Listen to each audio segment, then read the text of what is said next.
You're going to showboat, knock down the shot. For what his value is, it doesn't equate to winning basketball. When you're talking about the greatest of greats, that's what you have to do. You have to nitpick. We'll see you in the playoffs. We'll see you in the playoffs. Welcome, everybody, to this edition of the TM Up podcast. I am Jace Eustace, joined as always by Jarrett Huff. Jarrett, it's been a couple of weeks. We had to get back here in front of the mics. It is almost playoff time. It seems like this season just started. It's been crazy going through the NBA season, everything going on, all the headlines. But how are you doing, my man, getting back here in front of the mic? I'm happy to be back. I'm doing pretty well. And I got to say, I had one of the most amazing experiences of my life this weekend. Absolutely. I was at a Final Four Fan Fest for all of y'all out there that aren't really paying attention to our social media. I did my best to try to capture as much as I could for you guys to put on our Instagram account. And I'll be probably making a full video for TikTok at some point once I have some free time, which I do this weekend. So stay tuned. But it was an awesome experience. I got to meet Vince Carter, who is one of my favorite players of all time. Awesome, man. He signed my Toronto Raptors. I saw you hit that. I don't know how many people. I saw you hit that. The funny story behind that is they were rushing people through. By the time I got up there at the point, I'm like, oh my God, I'm not even gonna get my thing signed. And I was relatively early in line. Yeah. But just so many people were taking so long ahead of the line. So, by the way, PSA to people that are trying to get autographs and stuff.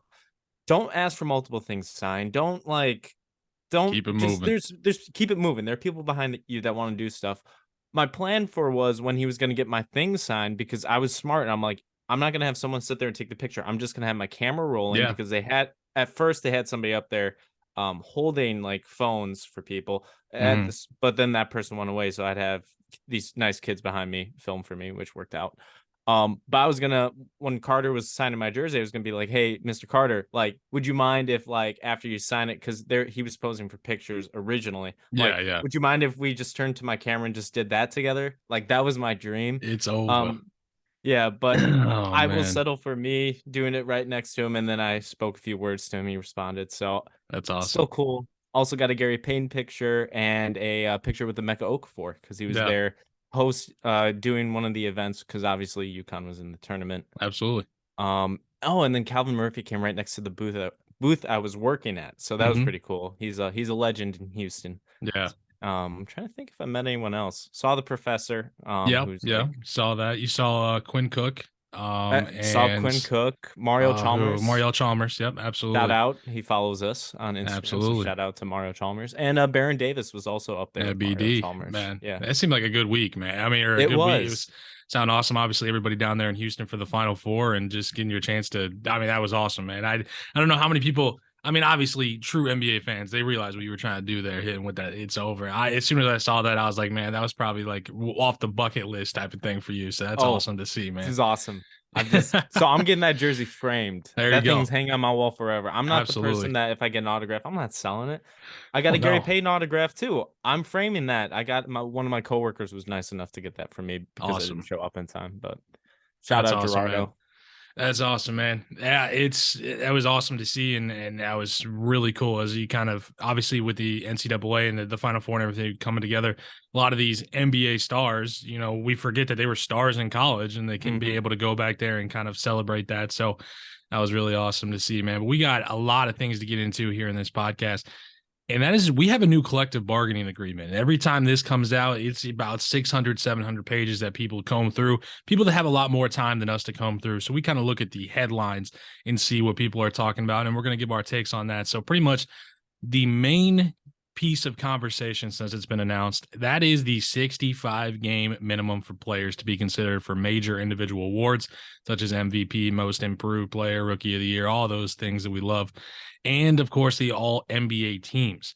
So now we've talked on this podcast before about load management. This obviously appears a move that they did to try to limit or eliminate load management and what they could with that CBA. What are your thoughts now on this 65-game minimum for these big awards or season-long awards? See, I wasn't sure if they'd ever be able to come up to us with a solution for load management, but I think this is a home run, best possible solution to load management that you can come up with, because a 65-game minimum, if you're looking at, when I was looking at just to finalize who my all NBA teams, which we'll talk about later, A lot of stars played under 65 games or around that range, which is tough to see. Um, so these players, they're going to be motivated to play above 65 games because they want to be playing as many games as they can until they reach that cutoff because they don't know when they'll actually need to sit out due to injury or something like that. Um, and this messes with the players' money. Like if they're not getting accolades or MVPs and stuff like that, 'cause some of them have kickers in their contracts where they get extra money if they Yep. win awards. And if they're not getting all NBA selections, they're not eligible for super maxes. So this is going to be huge for the star players in the league. This can be also huge for maybe like it doesn't change for some star players. They're like, you know what, I don't need that extra money, which I can't imagine why they wouldn't want to play for it. But this means other players that are that level below are going to come up and try to compete. I think we're going to see a level of competition added to the NBA we haven't seen in some time. I think we're going to see more players playing in games. So fans traveling from Tennessee to Cleveland to see the Warriors play aren't having to watch a game where Jordan Poole is the marquee player in that game. And I think it's a great move for the NBA. I think it's a great move for fans. And it should be a great move for players because we should be getting back to an era where players are playing as close to 82 games as they physically can because there's no excuse for load management. Yeah, this is going to be interesting, man, because I see what the NBA is trying to do. But I kind of took a devil's advocate approach with this one. I don't think this is going to be the answer to load management. I really don't. I think this is quickly, and I think we're going to see it over the next couple of seasons, just real quick. It's going to create more problems than what it's going to fix around the league. I think both parties, as far as the owners and the players, aren't going to be happy that this was included. And first off, I think it's because we use these awards, like you said, especially for these all NBA teams. It's historical significance, right? It's kind of a snapshot how we can kind of go back and look at who was kind of the best players in that era. And obviously that competition, it's supposed to mean something. They're supposed to give us an idea of who was the best at the position, which is why I think it was a dangerous precedent that they set over the last couple of years when they made it so Jokic and Embiid could both be considered forwards on those all NBA teams, even though they're both clearly centers, just because they didn't want one of them to be the first team and one of them to have to be the second team. And we were looking at that. I think there's nothing wrong with a second or a third team finish. But with these awards, it's going to have to come now with a lot more context when you're talking about historical rankings in the eras of basketball. I think now you're going to have two things happen. I think when you're going to have those players that are close to that game minimum, as far as when they get down to the end of the season, I think we're going to see these guys checking in for that first quarter, checking in for the first 6 minutes, and then missing the rest of the game due to like calf tightness or something like that. I think you're still going to have those scenarios where, hey, we have this star player. We're locked in pretty much to our playoff position. We want to kind of take this game off. He's played 60, 3 games. We're going to have him check into these next 2 games, and we're just going to have him play the first 4 minutes or something like that, and then go sit on the bench for the rest of the game. And they're just going to call it some sort of tightness, back tightness, whatever they can do to just kind of say, oh, hey, he missed the game because of that. I think players and teams will still find a way around it if they have a chance to win one of those major awards. Now, that doesn't mean as much as far as like MVP, because we're talking, the cream of the crop, the guys that it's not really going to affect, their kind of positioning when it comes to all that. Now, where I see this coming into play is those all NBA teams, because I think we're not going to like it when we start to see some of these undeserving players get all NBA honors, because that's, like you said, that's going to mean max extensions. It's going to mean super max extensions. It's going to be larger contracts for some marginal players. I think Draymond Green touched on it on his podcast, where he's talking about the owners are not going to like it when they have, this guy who's seen as kind of a young up and comer on their team, who's maybe the third best player on a really good team. He earns those all NBA awards because he's there every day. I think Mikal Bridges, who knows what his future is going to be like. He's played great for the Brooklyn Nets, but he's a guy that comes to mind where it's like he plays every game. He does not miss a game. So are we going to find a scenario where he's with the Brooklyn Nets next year? He averages, he gets a little bit better, gets like maybe 25, 7, and 5. And that's a great season. And I think he's a great player in this league. But are we going to see him get an all NBA nod just because he's one of those guys that's on the list that has played 65 game minimums? So I think a lot of these owners, it's going to be a couple of those problems where these players are going to earn that extra incentives on their contract, the super maxes, and they're going to get paid more than what they bring to the team. So I think it's not only going to drive up these contracts, it's going to making those all NBA teams positionless. I think is a bad idea as well. I agree that something needed to be done as far as load management, and I'll admit that I don't have the perfect answer. I wish I did, because I probably get paid a lot of money if I could solve that problem. But I don't think that this is it as far as I'm looking at it with this collective bargaining agreement, personally. I can kind of understand where you're coming from, but where I have to push back a little bit Mhm. is okay, so these players that are playing in the games are considered undeserving just based on their level of skill.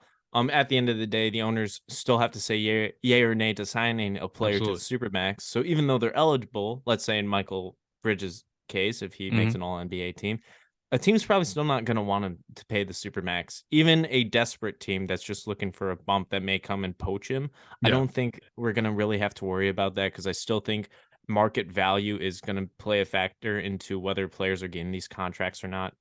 Um, when it comes to the players that typically would be your more traditional all NBA selections, if they're Mhm. playing in like games in the mid 50s and lower, they're not deserving of the all Oh, I NBA agree. spaces in my mind at all anyway. Like, why are we reward it just goes back to the whole point of this change in the first place. Why are we literally rewarding players for playing half a season almost Yeah. by giving them selections so they can get more money and stuff like that if they're not playing in these games? I think there could be some growing pains with this, like you outlined, Mhm. but I think at the end of the day, it's a positive move for everyone all around. And I think just for the competition of basketball that has been lacking on a nightly basis over the past decade, I think it's the right move. Now, going to the positionless part of the All NBA selections, Mhm. I'm not totally on board with that either. I would, and I believe I talked about this when we did our selections last year, because I had some problems with like DeRozan being listed as like a Yeah. guard when he was Yeah. really a Yeah. forward, and a few other players here and there. I think it should be positionless to an extent where it's like two guaranteed front court, two guaranteed backcourt players, and then because sometimes you see those three and oh, God forbid, four guard lineups out there, Yeah. that third position or that fifth position that usually would be reserved to a center Mhm. is either it's a forward or a guard, It's a wild like front card. court or backcourt player, like a wild card, Yeah. yeah. Yeah. So 2 guaranteed front court, 2 guaranteed backcourt, so you're not seeing like 5 guards on the All NBA, 'cause Yeah. I'm sure there were eras where we could have seen like 4 guards, like Absolutely. Or earl five forwards. Absolutely. I mean, you're ex talking about you could see, when they're all at the height of their power, like a LeBron, a KD, a Kawhi, Paul mhm. George. Like we could see all these forwards making first team All NBAs, but because of that limitation that we had at the time, I could see going in that direction. I agree. Where there's you kind of mix it up, where it's like, okay, we're not going to define you as a power forward, we're not going to define you as a small forward, point guard, shooting guard, two guards, two forwards, and then kind of that wild card position. I could see the centers wanting to push back because having the center position is a guarantee to have a center, where now they might just fill that with, you have three. I mean, LeBron's past his prime of making all first NBAs, but he's the first people that come to mind. You talk about you could have a first team with LeBron, KD, and Giannis, and technically Mhm. that's three forwards, but they would all be deserving in that aspect of having that first team. There might have been an era where you could have had like LeBron, KD, Kawhi, Giannis, Jokic, or Embiid all on a first team Yeah, yeah, at the same time, which I think that's a little much. I do like the idea of like Jokic and Embiid being able to share all first NBA team honors, because the problem is we're not living in a time where like that can happen. Like, yes, you could technically vote Embiid as a power forward this year, but the problem is with how the NBA votes is if you're going to vote Embiid for power forward, those first place votes only count for him as a power forward. They're not going to count toward the yeah. center. So they don't combine it, which I think is so dumb. Same with DeRozan. Like DeRozan's probably going to get counted as a guard again this year, Even though he's for whatever votes, even though he plays primarily power forward for the Chicago Bulls, if yeah. not small forward. Like he hasn't played guard in the NBA since Toronto. So that I don't understand. Yeah. It's It's going to be interesting. It's going to be a lot of, like you said, growing pains with it. As far as I think there's going to be some tweaks. There always is tweaks when you make these big changes in these leagues, and hopefully, we continue to trust the NBA to do what they feel is right. And one of those I'll get to later in the podcast as well. But just shortly, another thing, the in-season tournament is coming. I still don't know how that's going to work out. I know you have made your thoughts clear on the in-season tournament and podcast previous. But quickly, what are your thoughts on it? It's coming to the NBA, whether you like it or not. Yeah, I'm not surprised it was included in the new CBA. I'm just who's supposed to care? And like Yeah. even Draymond Green said in his podcast, he's like, okay, they're talking about $1 million for every player. Now it's 500,000. So now something that like players might have been motivated for to make the extra money, they've halved whatever that incentive was. Where at the end of the day, for some of these players, an extra 500 grand, not really changing lives No, too much. And for the especially not the fans, stars. I'm a fan first when it comes to the NBA, as much as like I would love to be a journalist covering the league for a legitimate news source. I'm a fan. And I don't care if the Chicago Bulls at some point, like we're not in a position to win anything right now, but let's just say for my peace of mind, next year Yeah. the Bulls are one of the best teams in the NBA Yeah. and they win the midseason tournament. I don't Who care. cares? Like that's a such a silly title. That's like Oh man. winning a trophy in T-ball. I want the NBA championship. I want the NBA championship. I I don't want the care about Larry no OB. Like, that's what it's yes, for. It's what it's because all it's about. because no one else in NBA history has won a midseason tournament. I don't No. care about those records. No, who cares? No. It doesn't do anything for me. I am just as interested in the regular season games, mid-season tournament or not, as I have ever been. Yeah. I might be more interested because there might be less players sitting out Yeah. because they're attempting to eliminate load management. The mid-season tournament isn't going to get me to turn on the TV any more than I would any other night. And at the same time, when you're adding games to the schedule for some teams, because I believe some teams are going to play 1 to 2 extra games, depending on how Yeah. far they make it in the tournament. Maybe. Then you're just getting into weird places with overall records where like, okay, Yeah. so this team played an extra game, they kind of get like an advantage over another opponent in the seeding, and Tiebreakers. Yeah. All those I don't things. like that. Are we going to see It's good teams be like, listen, we want to go out early in this tournament because we want just the extra rest.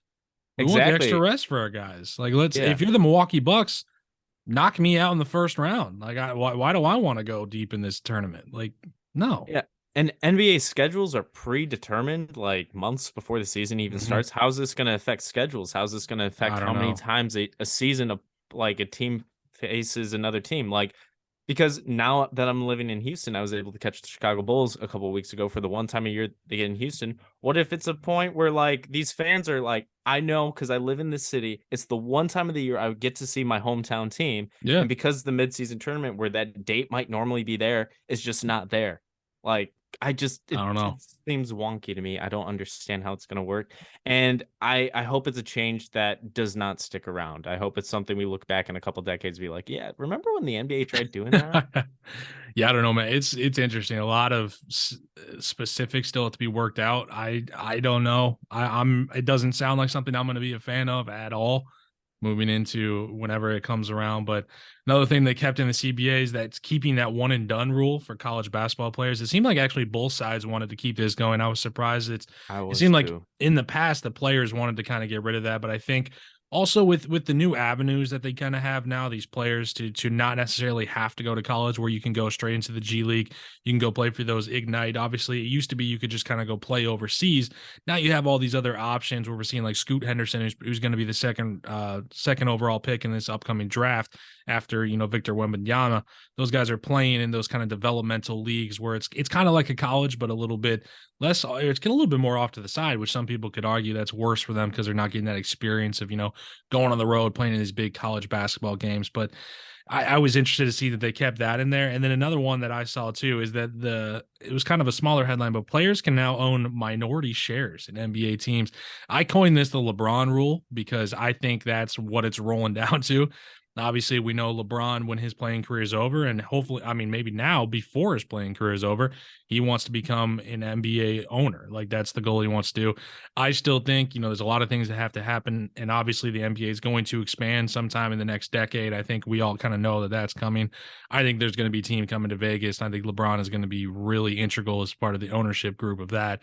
But I'm calling this the LeBron rule because I think LeBron is putting himself in that position. He's been talking about it openly. He wants to be a an owner in the NBA.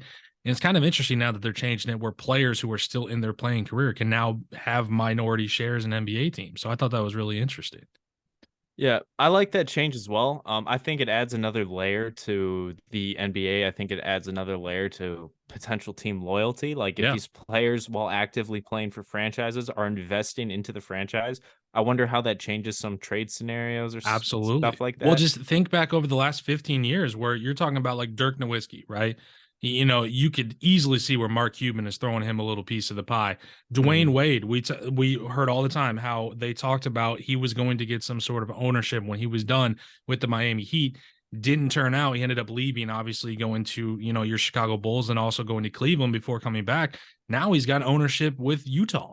And Yeah, it's weird because we're like, why does Dwayne Wade got some ownership in Utah? He is a Miami Heat. It doesn't make sense. But if this rule was around back then, we might not have ever seen him leave Miami. yeah. And this isn't an unheard of thing in sports, maybe in the Yeah. major North American sports, but if you look at another North American sport like NASCAR, drivers can drive for teams they own Hmm. or own other teams while driving for a different team and might have like some technical relationship with that other team. So it's like it's not an unprecedented thing in sports. And I'm just interested to see how it affects the NBA. I think it could be a really good thing for the NBA. Yeah. So, I absolutely don't see it as a negative thing. I don't see there's some people out there that I think don't read but too much into things and just want to go out there and just try to make chaos where chaos doesn't need to be made. They're going to be like, well, how can you own a team you don't play for? And it's like, do you really think they're going to like intentionally lose one, you know, game in the right? Like, let's calm down. Like, it's the NBA.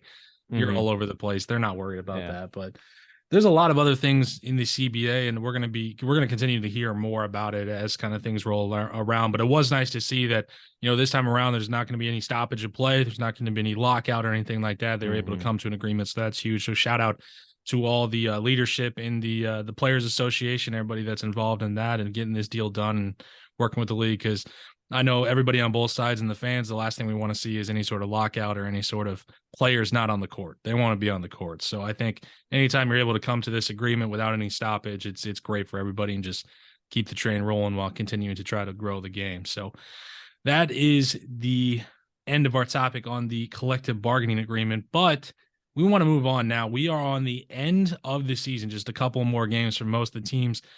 And even though we are not big in the NBA media and have not been given any sort of votes as far as MBAs or all MBAs, we're going to take it by the reins and we're going to give ourselves our own ballots.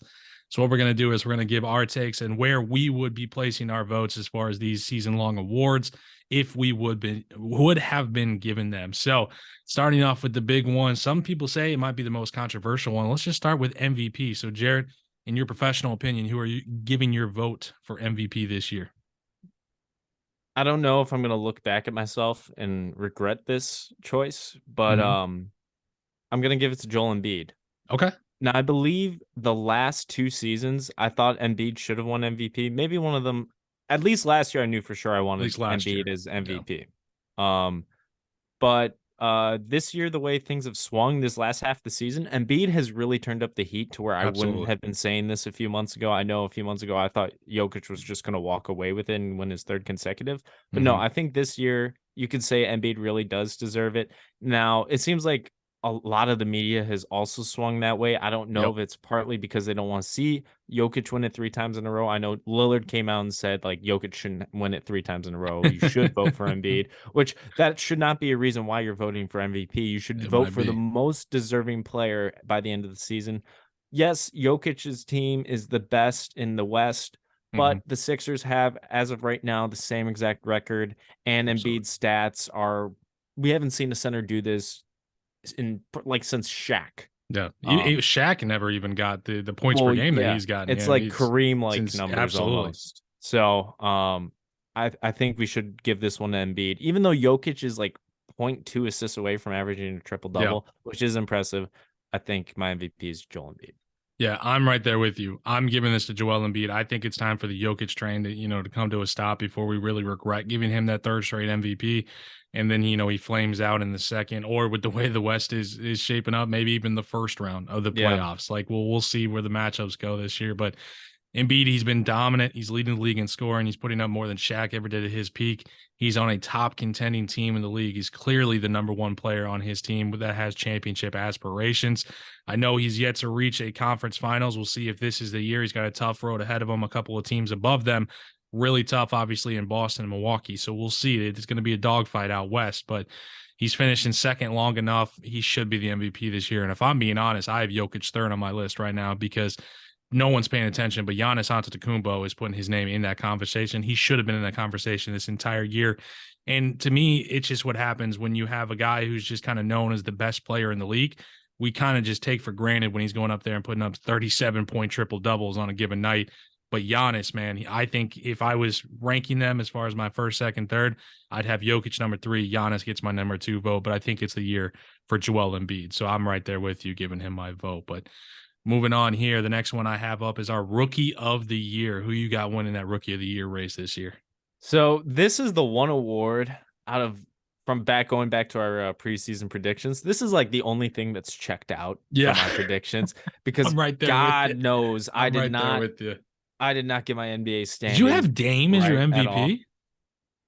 Who did you have? I think it might have been Dame. It might have been Damian Lillard. I was feeling really good about Luka. Dame. I know I had Luka, and I think you had Dame. Which Damian Lillard played very well this year in the games he played in. Very he had underrated. One of his best seasons. He just didn't play enough of games, and the Trailblazers were terrible, which not surprised because that Trailblazers team is not well constructed. Hopefully something can change because I love Damian Lillard. Moving on.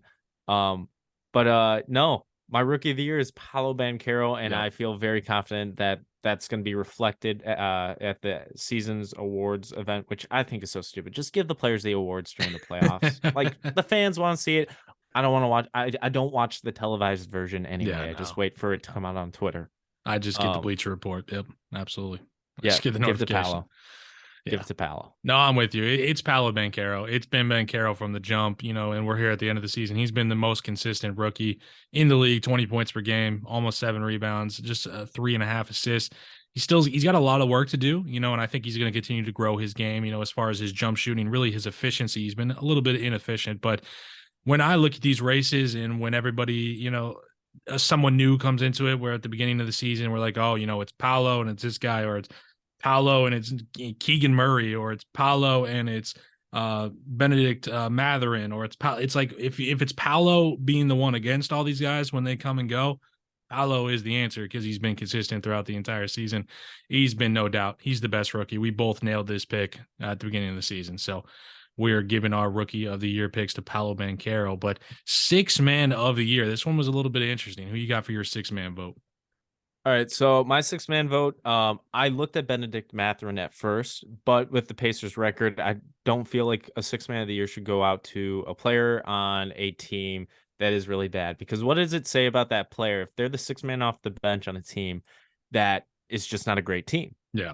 So, which I'm not saying Benedict Mathurin's a bad player. He's not. It's his rookie year, and he's played really well. I think he'll be a starter one day. It's just that's his role on the team, and it's not really hit. If anything, and I've seen firsthand because I watched the Bulls lose to the Pacers thanks to his shooting. He is not the reason why that team's doing bad. If anything, he is a big part of the reason why that team has as many wins as they do. That being said, I went East again for this award. 6th man of the year, Malcolm Brogdon of the Boston Celtics. He's coming off the bench, averaging, I think, around 14 points a game, almost 15. 4 assists. Very valuable playmaker. He could be starting for the Celtics, honestly. But I think he fits that role really well, and we've seen the Celtics have another strong year. So, yeah, no, I absolutely. I'm matching up with you again. I'm going to give my vote to Malcolm Brogdon. He's giving you 15, 4, and 4 off the bench for one of the top teams in the East. I did look up kind of who was the favorite right now, and I was surprised to see that right now Emmanuel Quickley is the favorite to win the MVP. If you were betting on it, he's really come on. He's come on as of late, and he appears now to be the front runner. But to me, Brogdon, he's been more consistent all year. He plays a more important role like you said, on a better basketball team. And I like that, like you said, you could easily plug him into the starting lineup over Derek White or Marcus Smart or whoever they have there starting in that backcourt. But I'm going to give my vote to Malcolm Brogdon. I think he's done a good job this year. And we were not surprised when they picked up Malcolm Brogdon. We're like, yeah, that's a great player. And they basically stole him. So that's just what the Celtics do. They go out there, they get great players. They don't have to give up a lot to give them. So another race that is really interesting. Who you got for your most improved player this year? This was tough for me. This is tough. This was tough to come to this conclusion, this realization. Okay. Basically, me going back on everything I've said about this guy for the last several years. I think I know right where you're going. Go ahead. My most improved player, I have to give it to the finisher, Lauri Markkanen. Let's go. Man, oh man, would I love this version of this man on the Chicago Bulls right now, because one thing we need is a player that plays hard and shooting. Yeah. And a player that is above 6'6", playing our power forward. With his length. Yes. So Lauri Markkanen has had a hell of a season. One of the most surprising players just breaking out ever. Because it's season 6 for him at this point? Yeah, he's been in the league longer than most people think. Absolutely. Yeah, I mean, he had like a 4 or 5 year Bulls career and then 1 year with the Cavs, where actually he looked good with the Cavs. He looked good with Cavs. A role player. Yeah. But we didn't expect an all-star, and he started. No. I mean, because Kevin or somebody was injured. It was. Was it LeBron? I think he replaced LeBron. No, LeBron played. No, he didn't. Yeah, he did.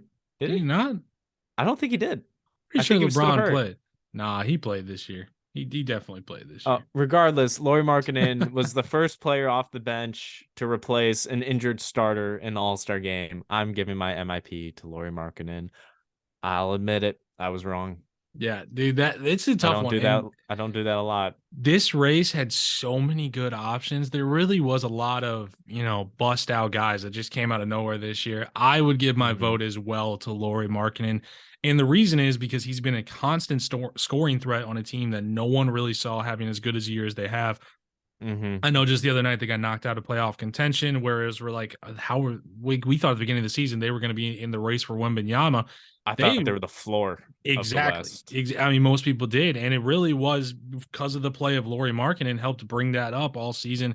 He improved on the defensive end. And let's be honest, no one saw him coming at all. He's been great in my eyes. He just beats out Shea. I love Shea for this award too. Shea was very close for me. He stepped up. Also, Jalen Brunson was in the running for that when you look at what he did kind of coming from that, not even just secondary role, but just kind of like a role player role from Dallas to come to the starting point guard for the Knicks. He was great. And honorable mention, he wasn't really at the top of my picks, but just a little shout out, Markelle Fultz, man.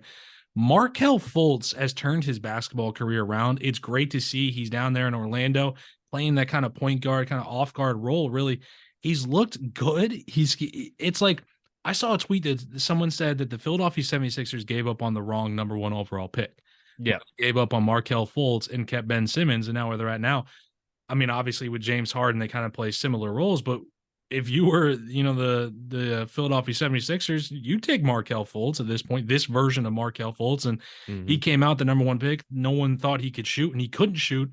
But he's kind of taken everything in stride. He's gone down to Orlando, just kind of hid down there. No one really sees him.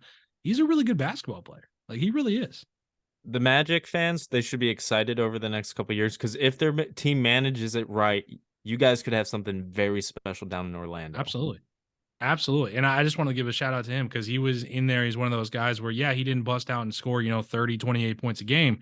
But Markelle Fultz, from where he was on his way out of the NBA to now, he is a very viable, very solid player in the NBA, and he's going to be around for a long time as long as he continues to play that role. So shout out there to Lauri Markkanen. And the last one I have here, it's Coach of the Year. Who's getting your Coach of the Year this time around?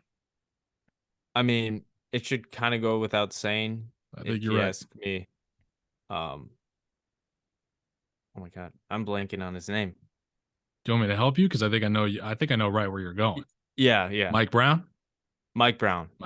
What he did with the Sacramento Kings, just it's amazing. No one expected the Kings to turn around. I think I was joking in our first episode of this season just about the prospect of the Kings making the playoffs. Because I had them as my 10, and you thought that was crazy. You're like, they're not getting into the play. Or I had them in my play-in.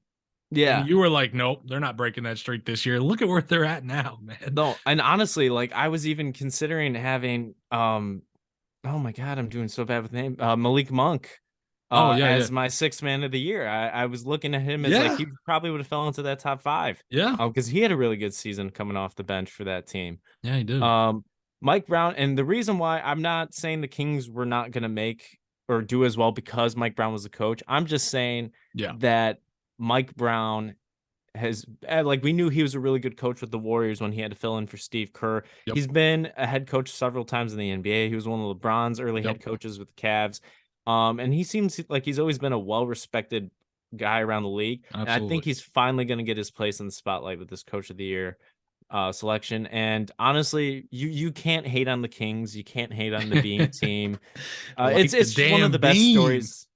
Like the Beam, it's one of the best stories in the NBA. Let's be honest. And shout out to Sacramento fans. Your years of misery are over. Welcome back to the They playoffs. deserve this one, man. Yeah, it's Mike Brown. There's no other answer for Coach of the Year. This one should be as unanimous as votes get in as far as being unanimous. What he's done in Sacramento is tremendous. They've come together with a lot lesser talent on their roster than a lot of the top teams over there in the Western Conference. He's got them playing hard. He has a historic offense running for them. Obviously, we know on the defensive end, they don't play a lick of defense, but that's all right. They were able to carry that offense all the way to where they are the second seed, third seed. I don't even know if they're ahead The of or third seed right third now. seed. So Grizzlies are second. behind Memphis there, but either way, they have locked down a top seed in the Western Conference. They've ended that playoff drought. No other They won answer their is division. they won their division, a division with the Lakers, Clippers, Phoenix. They've won that division. Warriors won that division, man. That's a tough division. Exactly. They ended that playoff drought. There is no other acceptable answer. Light the damn beam because it is time in Sacramento, man. I'm excited. I'm excited to see the Sacktown in the like they might get, dogged in 5 games in the first round, just the way things are just matching up. But I don't know why I'm excited for this team. I have no loyalty to Sacramento. I've never been a fan. De'Aaron Fox drives me crazy from a betting perspective. I cannot bet on the Sacramento Kings. Oh, he's gonna win clutch player. He's gonna be your first clutch player. Yeah, easily. Yeah. Which kind of upsets me because if he wasn't having the season that he was having, then it might go to my man Jimmy Butler with what he does down the stretch of games. Or DeMar DeRozan. Yeah, you can't argue with what he's been doing, man. So it's Mike Brown. That's the answer. There's no other answer for this one. So moving on now to our all NBA votes. Let's easy. Oh my God, English is hard today. Let's just move right into the all NBA first team. So what 5 players are getting your nods for that all NBA first team? All right. So I imagine our all NBA first teams are relatively similar. I have Joel Embiid, okay, Giannis Antetokounmpo, Jason Tatum, Luka Doncic, and Shai Gilgeous-Alexander. Oh, okay. So I agree on 4 out of 5 for you. I nailed it 4 out of 5 as far as getting the same as you. I have Joel Embiid, Giannis, Jason Tatum, and Luka Doncic as well. I do not have Shai on my first team. I'm giving my first team nod. I know he hasn't played as much as everybody else, but it's Steph Curry, man. Steph Curry has been insane this season when he's been on the court. He has been easily one of the best 2 guards in the NBA. And a lot of people might see me as a Steph Curry hater, obviously, because I'm a LeBron guy. And I want to see LeBron have as much success as he possibly can. But this year, it's hard to deny at the 35 years old, what he's doing on the court. He is still easily one of the best players in this league. I think he deserves that first team nod. So 4 out of 5, I'm right there with you. I'm giving that 5th spot or that last guard spot to Steph Curry. All right, so this is we're gonna definitely have different lists then because the way I did my list, I don't believe I have a player on here that played under 58 games this season. So now I know we're definitely gonna have some very differing lists. I'm sure we will, but I'm okay with that because I'm giving it to the players that were actually there that actually played during the season. That's all right, and should actually be on this list, in my opinion. So for my All NBA second team, I have Nikola Jokic, Jaylen Brown, Julius Randle, Donovan Mitchell, and De'Aaron Fox. Interesting. I got Nikola Jokic on there as well. Yeah, this is definitely. I don't ding guys as much unless you miss availability is I understand. the best. I understand that. Absolutely. But to me, it says something that when your play can still overcome the amount that you're actually there. To me, it's I gotta weigh it. So Nikola Jokic, my center position on that second team. My two forwards are Kevin Durant and LeBron James. And I understand two guys, Durant played obviously. half the I season. don't care. Kevin Durant, I know. He's missed a lot of time this season. LeBron James hasn't missed quite as much time, but he also, was out for a Not month. far behind him. Not far behind. To my two guard spots, my first one is a guy we talked about a little bit earlier who's missed time as well, Damian Lillard. I think it's been an underrated season for him as far as the kind of the national attention he's gotten. So I'm going to give him that first guard spot. My second guard spot, I'm giving to Donovan Mitchell. One of those guys, he's been absolutely insane. I think he was exactly what the Cleveland Cavaliers needed. I said I wanted him to come to Miami because I still contend to this day exactly what they needed on that team was a killer, was an assassin. It's the same thing the Miami Heat need. They need a killer. They need an assassin. Not a lot of guys out there that are like that. So I'm giving Donovan Mitchell that second team nod in the guard position. Yeah, I would say if you can bring a player onto the team that can get away with lane violations to win games, like that is definitely a valuable asset to your franchise. I have to say. You got to play smart, man. Hey, if you can get away with it. I mean, Jason Tatum fouled the crap out of LeBron and won a game. So, it's gave us one of the best memes of all time. Absolutely. So as long as, if you can get away with it, you can get away with it. And hey, the Lakers still made the play are still going to make the playoffs most likely. Yeah. So no harm, no Absolutely. foul. I mean, we'll see tonight. They might make their way out of the play-in, but odds are Sacramento's resting everybody against the Warriors. So the Warriors are going to get an easy win tonight. So they'll be that 7. But who you got for your third team, man? All right. My third team, I got Bam Adebayo, okay. Lauri Markkanen. Yeah, I know. I've really eaten my words. Domantas Sabonis, Damian Lillard, and Ja Morant. Okay. You got Ja Morant making it too. Talking about a man who's missed some time, and he still played 60 games and had a pretty good season. It's true. Just a lot of the guards missed time this year. It was really tough picking the guards. Aside from Luka, Shea, Mitchell, and Fox, guards are tough to pick. Yeah, I would have loved to find a spot in here for Bam Adebayo, and I probably could have with the way I put Curry. Yeah, with the way that I did it traditionally just for mine. I went with kind of that traditional center position, just kind of how I look at things as of right now. So my third team, that center position, I gave it to Domantas Sabonis. I think he deserves that kind of third team recognition. My two forwards on this one, I went with Pascal Siakam, who's had a very underrated season. Obviously, the Raptors, they could have bottomed out. They could have been completely out of the play-in. They find themselves right there in that play-in mix, could make the playoffs. So I'm gonna give it to Pascal Siakam. I got Jaylen Brown getting that second forward position. I think he deserves it. I think definitely you look at the Boston Celtics, they should have two players in that all-NBA mix, and Jaylen Brown, to me, deserves it. And my two guard spots on this one is where I give it to Shea Gilgeous-Alexander, where I give it to De'Aaron Fox. Both those guys they're still very young in this league. They still have a long way to go. I think both of them, they're on that third team. Obviously, you can make an argument for either of them. You have Shea in your first team. You can make an argument for those guys to move up. But I think the way I'm looking at it, it would be a travesty if they don't find their way onto an all-NBA team. Yeah. I think for me, the way I did it with kind of, giving the nod to Steph Curry, giving the nod to Damian Lillard, that's where they fell as far as my rankings. But I had to make sure De'Aaron Fox and Shea Gilgeous-Alexander made their way onto those all-NBA teams. So it is interesting, because obviously you took a little bit more into consideration the amount of games played than I did. Basically, for the most part, I did how the new CBA is going to affect it. But but I'm on the record for this has just been my personal feelings for how these awards should be given out for a long time. I didn't even have a Bulls player make it. Yeah. I didn't have a Miami player. Yeah. I almost put Jimmy Butler, but like I said, a lot of good forwards this year. A lot of good forwards. Yeah, it really was. I looked at Jimmy Butler, but to me, I couldn't just discredit what Pascal Siakam has done. I think because he plays in Toronto and because obviously they're not a fun team to talk about ever since Kawhi left, people just kind of forget how good of a player he is. And I want to see him balling somewhere else in the league because I think they're about to blow it up. During our break to get the Zoom bag going together, I saw the report that the Toronto Raptors might be looking at Nick Nurse as far as not being the coach for next season, might be evaluating his future because they might be looking at Ime Udoka as a possible head coach into the future. So why? What? we'll see. We'll see. That was That's just a report. insane. That was just a report that they might evaluate Nick Nurse as far as his future with the team. To be honest, with comments from Nick Nurse, I don't know if he wants to continue to Well, coach I in did see Toronto. that last week or earlier this week, but if it's coming down to a decision where Toronto's deciding to be the party that moves Yeah. on, that's insane. This is the coach that won you their championship. This is the coach that is squeezing, I think, every ounce of Yeah. juice you can out of a franchise without a bona fide superstar, because the roster is essentially it has a Kawhi Leonard sized hole.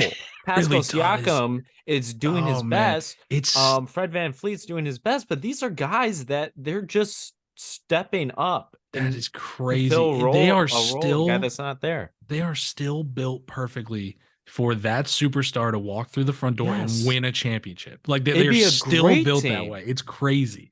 It would It's be a insane. great team. If they Oh had man. a true star, they would be a top team in the East. They'd be competing with Boston and Milwaukee on a nightly basis. How do they They get that just don't star have without Kawhi Leonard. trading? How do they get that star without Exactly. trading? That's the problem. Yeah. So it's just they have to blow it up. But getting rid of Nick Nurse, if Nick Nurse wants to stay, getting rid of Nick Nurse is just dumb. Yeah. I it, We'll see. We'll see where they go. we'll I know see.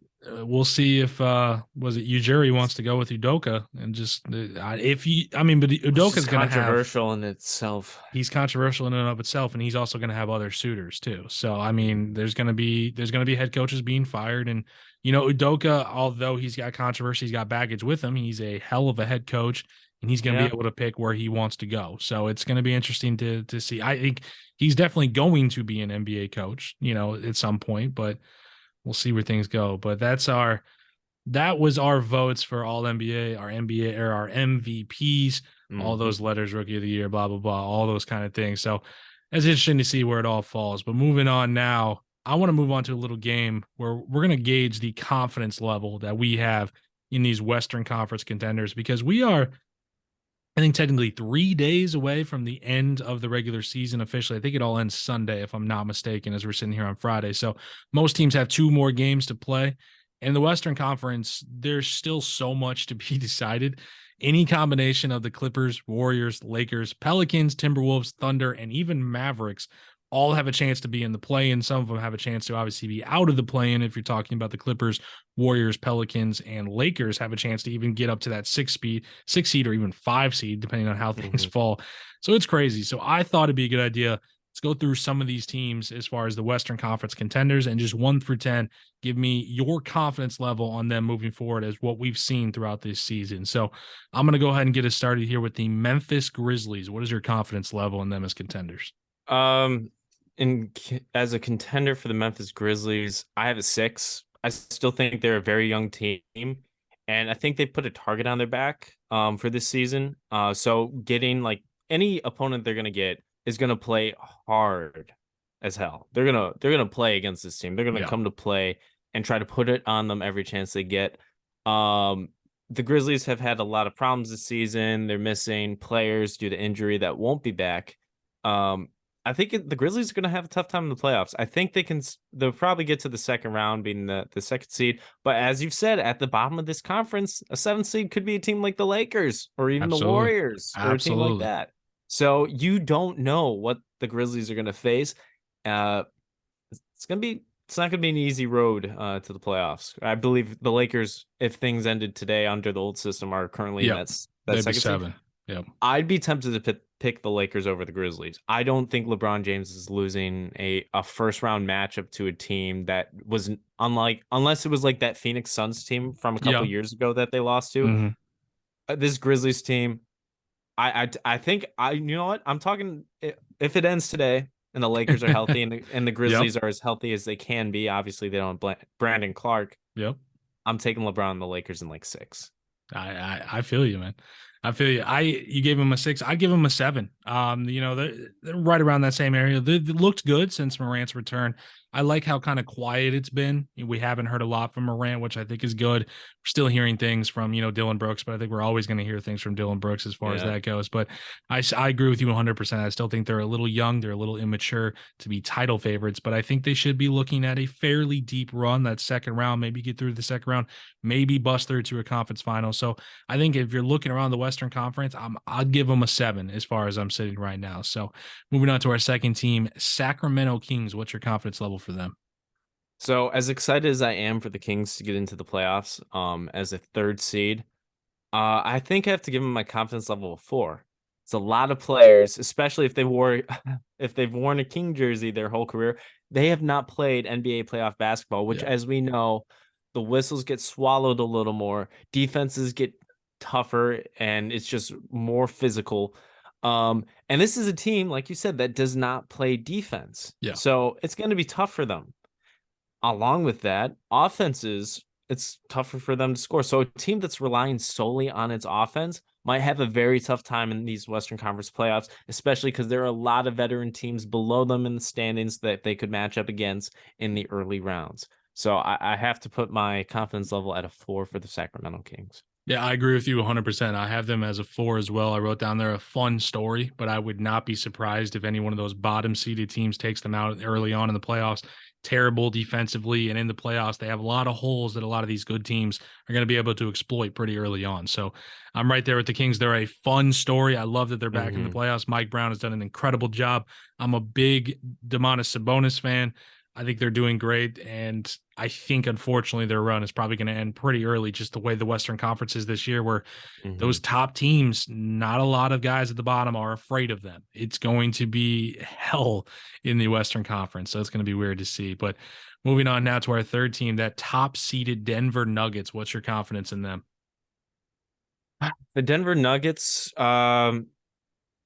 I'm probably going to throw another 6. Jokic is an amazing player, but I don't see the Denver Nuggets as a legitimate title threat.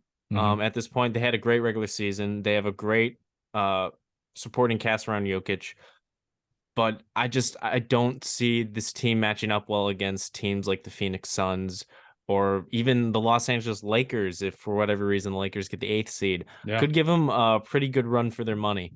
So I'm not too confident. I'm gonna put my my Grizzlies feelings at a 6. Or the Nuggets. Your Nuggets Yeah, I'm feelings. sorry, Yeah. Nuggets. I mix Also those have the teams up all the Grizzlies at time. a Yeah, 6 there you too. go. But yeah. Yeah. For me, I am down on Denver, man. I gave them a 2 as far as my confidence in them Oh. moving forward. I think Mike Malone is 100% right. I think they are a soft team. I think they play a finesse style of basketball. They struggle defensively, and really the 2, maybe 3-time MVP won't be able to put them on the back, carry them on that deep run. I think they have a really good team. There's no excuses this time around, where last year it's like, oh, well, he's playing without, Jamal Murray. He's playing without Michael Porter Jr. All those guys are there. All those guys have been there pretty much the entire season. They haven't had these huge injuries.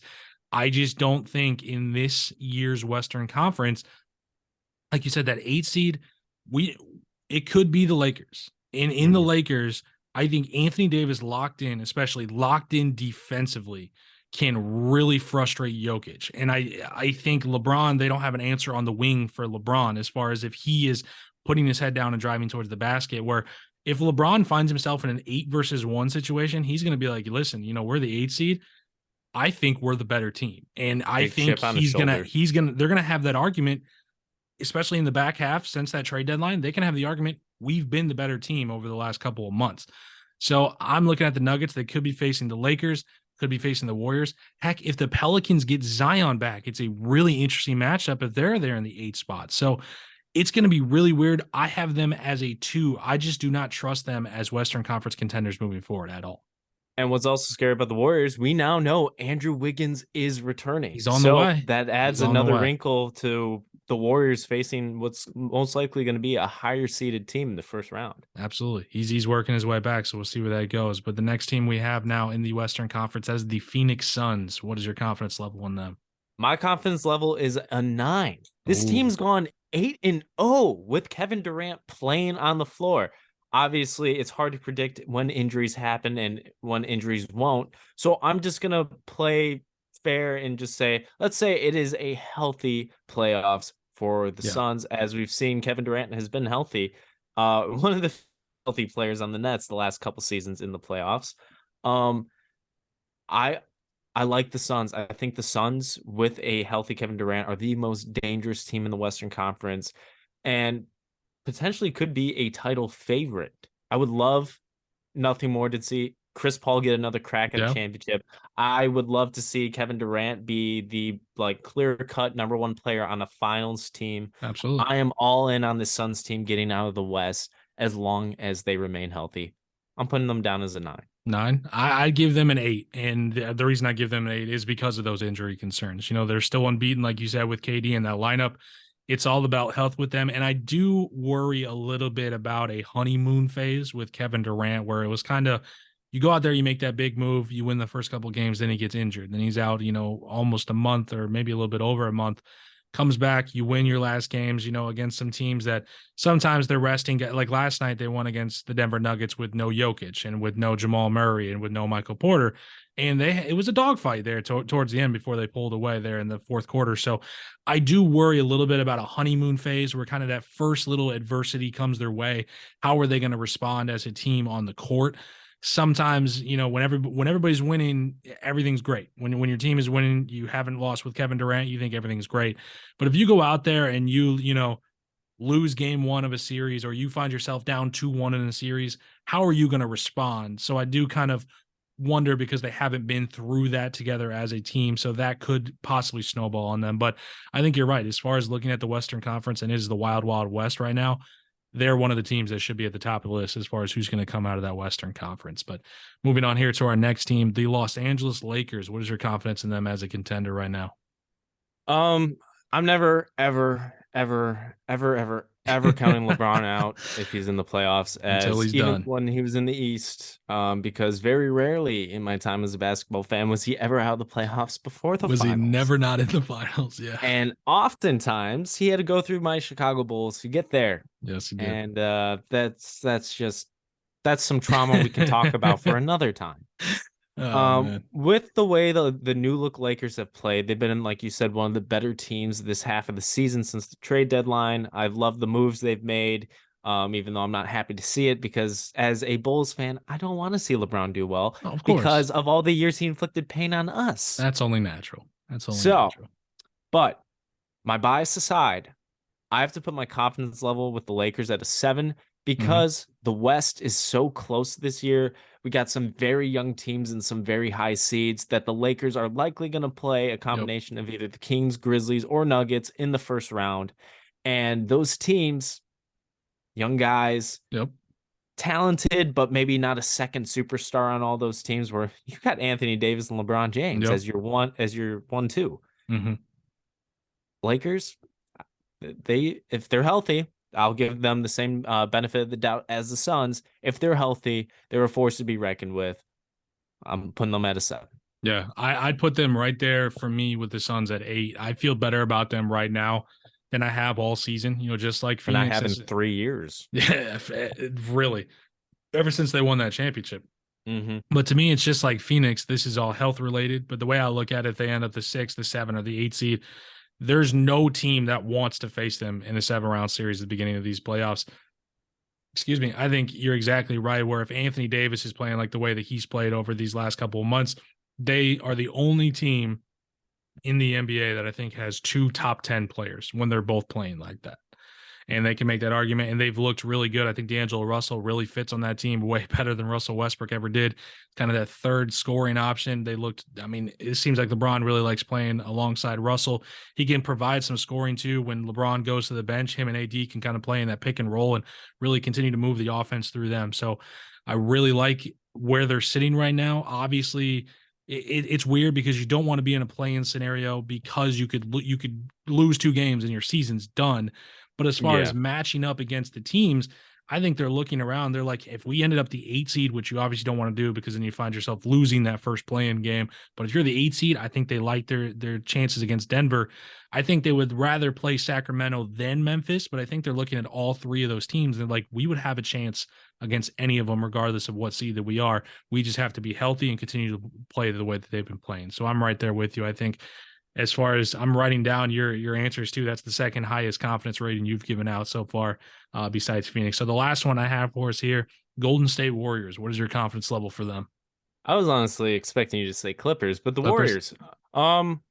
With the Warriors, it's been a very, very up and down season. Yeah. But at the end of the day, they're still the defending champions. And they can ride high on that. We've seen a better season from Klay Thompson, compared to last season. Steph Curry is healthy.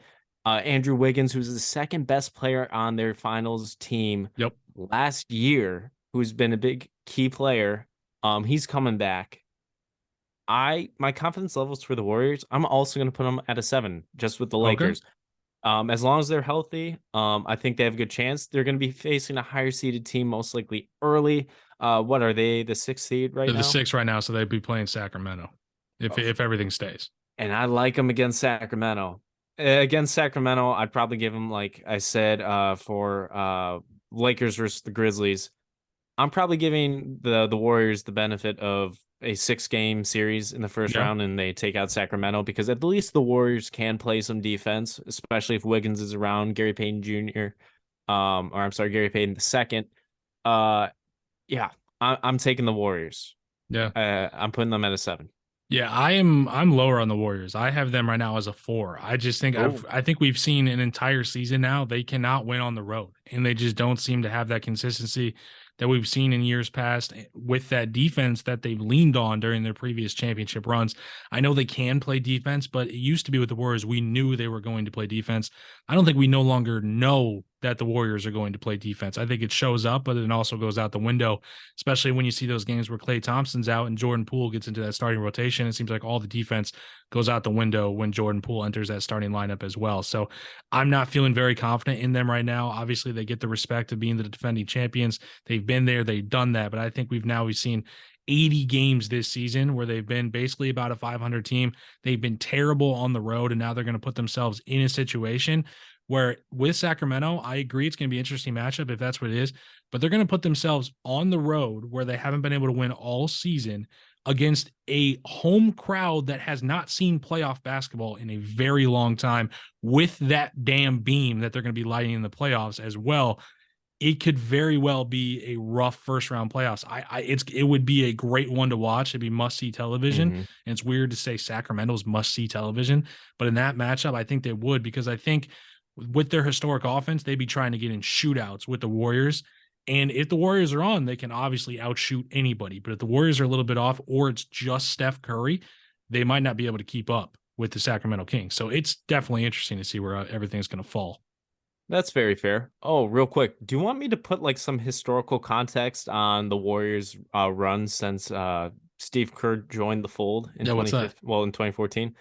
Steve Kerr's been the head coach of the Golden State Warriors as long as Phil Jackson was the head coach of the Chicago Bulls. Yeah. 9 seasons. That's how long this Warriors run's been going It's on. it's been a long time. Well, people forget how old, like Steph Curry's 35 years old. Like Yeah. we talk about LeBron being, at the age that he's at and he's 38.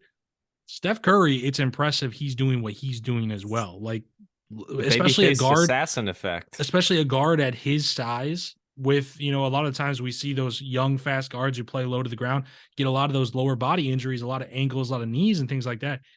He's been able to do what he's been doing for a long time. I think he deserves more credit than what he's getting. And he's Steph Curry. He gets plenty of credit, but I think he deserves a little bit more for what he's doing this season. I feel like with Curry, we're going to see him age like a rich man's Reggie Miller. Very possible. No disrespect to Reggie Miller. That's just Curry's a generational talent. Yeah. Hopefully he stays healthy enough to do that. Absolutely. Yeah, he's probably going to play into his 40s just with his style of play, like Reggie Miller was able to play in his 40s and still be a very effective player. Honestly, fans in the Western Conference, don't bet on Curry going away anytime soon. This guy could be around for a very long time. He's just going to stand in the corner and knock down threes to the day that he dies, man. He can do that. But Moving on to our last segment here before TM up. This will be a quick one. The West is still wildly undetermined as far as that play-in tournament goes. As I mentioned, all the teams earlier, Clippers, Warriors, Lakers, Pelicans, Timberwolves, Thunder, Mavs all have a chance of being in that play-in tournament. But right now, the East is pretty much set. I'm going to go ahead and say that the Heat are going to be that 7 seed when the regular season ends. They would need to win both their final games, have the Nets go 1-1 or 0-2 to get up to the 6 seed to get out of the play-in. So I'm thinking in the East play-on tournament, we're going to have the Heat hosting the Hawks in game 1 and Toronto hosting Chicago in game 2. So knowing kind of what we're looking at with those 4 teams, that'd be a good idea to kind of give our predictions as far as the Eastern Conference play-in. So who do you got winning that game if it's going to be the Heat hosting the Hawks in game 1? If it is the Heat hosting the Hawks, I have the Heat winning and forcing the Hawks to play another game. Heat get that 7th seed. But I also see a world, and I'm kind of praying this happens because it benefits my Bulls. I was hoping the Nets would fall a lot farther in the standings than they have since the KD trade. But I think the Heat, there's a world where the Heat do get that 6th seed. So in that case, I have the Hawks being the Nets if that happens. Okay. I got you. And then, so game 2, you got the Raptors and the Bulls. Your Bulls going up to Toronto. Who gets the win in that one? I'm confident in my Chicago Bulls. We all know how much Patrick Beverley likes those play-in victories. So yes, he does. Bulls take on the Raps, and Bulls have been, aside from the last 2 games, we've had some tough opponents with the Bucks. We should have beat the Trae Youngless Hawks. Yeah. But whatever. Bulls beat the Raptors. Bulls have been frisky. Bulls have been frisky. Watch out for them. Gotcha. And then in your first scenario, you got the Hawks and Bulls. So who you got taking that one to get to that 8 seed? This is why I need the Heat. Or no, this is actually. Because in the first one you said you had a Miami winning, so send the Hawks to the second game then. Yeah. So Hawks would host Bulls. Yeah, so it's a little tougher of a game for us, but we've matched up much better against the Hawks this season than we have in the past. I'm going to say Bulls want revenge for the Hawks beating them without Trae Young. Sorry, Bogdanovich, you're not going to do what you did to us last game. It's Bulls beat the Hawks. Bulls beat the Hawks. And then your second scenario where you'd have the Nets. So you'd have the Nets hosting the Bulls. I don't have too much of a question about that. Nets ain't ready for it. Bulls. Nets ain't ready. Actually, for it. I think in all these scenarios, Bulls make the you got them all. Okay, so I'm much more worried about the Hawks than I am. There you go. Nets. So you have in going into the playoffs in the Eastern Conference, you got Miami locking down that 7 seed, and Chicago locking into the 8th seed. Yeah. I would have destroyed by the Bucks again. I would have the Heat. Well, Miami would just get destroyed by Boston. I mean, I don't think Miami would get destroyed. I think they would battle every single second of every single game. They will. They would just be outmatched in the end, which is what happened in last year's Eastern Conference Finals. I mean, one shot away from going to the NBA Finals. But I would have the Heat winning that first game to lock into the 7 seed. And then I would have the Raptors, unfortunately, knocking out the Bulls to set up that Raptors-Hawks game in 8 seed. And then I'd go with the Raptors to get in and grab the 8 seed. I like them. Hawks. I like them over the Hawks is what I'd be looking at as far as my Eastern Conference. In the West, who knows? Because everything changes every single night. And there's only like 3 more nights before everything gets locked in. But we did the math, and when we come back next week for our next podcast, we'll be able to break down the entire first round of the matchups. It'll be after all the play-ins.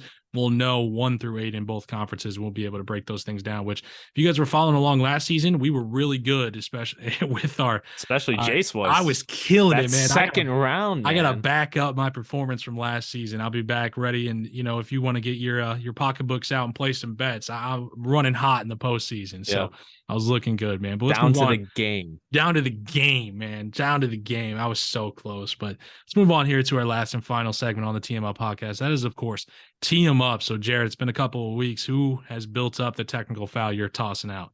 This one's a little outside the box. I am teeing up the photographers of NBA games. Photographers, okay.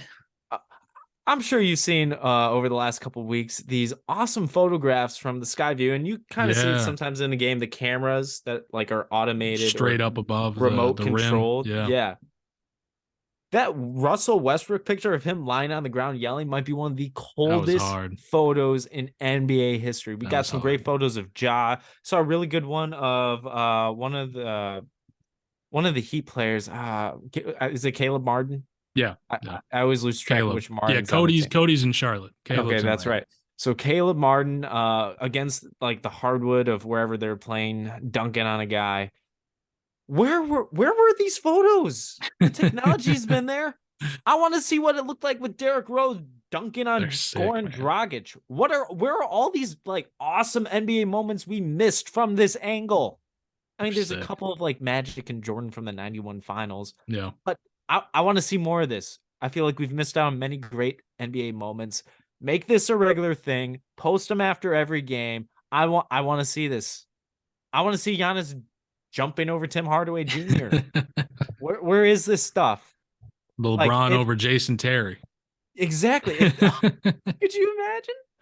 Oh, or just even if there's an alternate angle of that iconic one at the Bradley Center of Wade and LeBron, I think it was Oh, the oop. against the box. Yeah, Yeah. Against the yeah, Bucks. I want to see that. Yeah. Absolutely, man. No, that's a good one. I like that you went out of the box for it because I'm going out of the box a little bit for mine as well. And I'm teeing up members of the media and myself We're who just teeing up the media today. who was critical of the play-in tournament. I was critical of the play-in tournament when it came around, man. I was not a fan. I was like, I thought it was going to be awful. I thought we were going to see a lot of teams that had no business sniffing the postseason, taking a spot away from a more worthy team. I'm a huge fan now of the play-in tournament. I'm a big fan of it. It adds a level of hope and a real kind of sense of urgency to a league that I feel like can use a little urgency. I think that's why we all love NFL and NFL playoffs so much is because it's one and done. You have one shot. If you win, you move on. You lose, you're done. And I don't want to see any sort of one and done in the playoffs as far as the series that they play in the actual playoffs. I think when it comes to basketball, that's too much to just put all that pressure on the one game. It's what makes game seven so exciting is because it is those one games and you have to get there. But I was critical when it came along. It's proven to be, I think, a great thing for the NBA. It did not take, in my eyes, anything away from the postseason. I think we're still seeing the right teams get into it. And I, for one, am excited to see what it brings this year because, especially over in that Western Conference, it's going to be a dogfight. It's going to be must-see television, and I can't wait to see it. So I'm teeing up members of the media, including myself, who was not a fan of the play-in tournament when it came around. Uh, Parts of it are still gimmicky to me, but I mostly have to agree with you that it does make teams that typically would just be throwing in the season in the last couple months because they're probably not going to make the eighth seed. It makes them play. So it basically makes, and we've seen in the West this year, 11 to 12 teams are still being competitive through the final week of the season. I think it's a great thing, and it should stick around. It should be the only recent tournament that sticks around. Yeah, keep that one. Don't do the in-season tournament, but we'll see where everything goes, man. But that's all we have this week on the TMO podcast. I want to thank you guys all for joining and following along on all of our social media platforms. It's been a lot of fun this season. I've had a lot of fun doing it, and it is playoff time. And playoff times in the NBA, it doesn't get better, man. It is in my eyes, one of the best, if not the best playoff formats that we have as far as our North American sports. And we're really excited to take you guys through it. So be sure to continue to follow along on all of our social media platforms. We'll be active on all of that. Hope you guys had a good one, and we'll catch you guys next time. And remember, this mid-season tournament, it's gonna suck. No one's gonna care. It's gonna suck. Not to end everything on a downer, but it's gonna suck. Oh, I'll end it on a positive. Light the beam! Light the damn beam.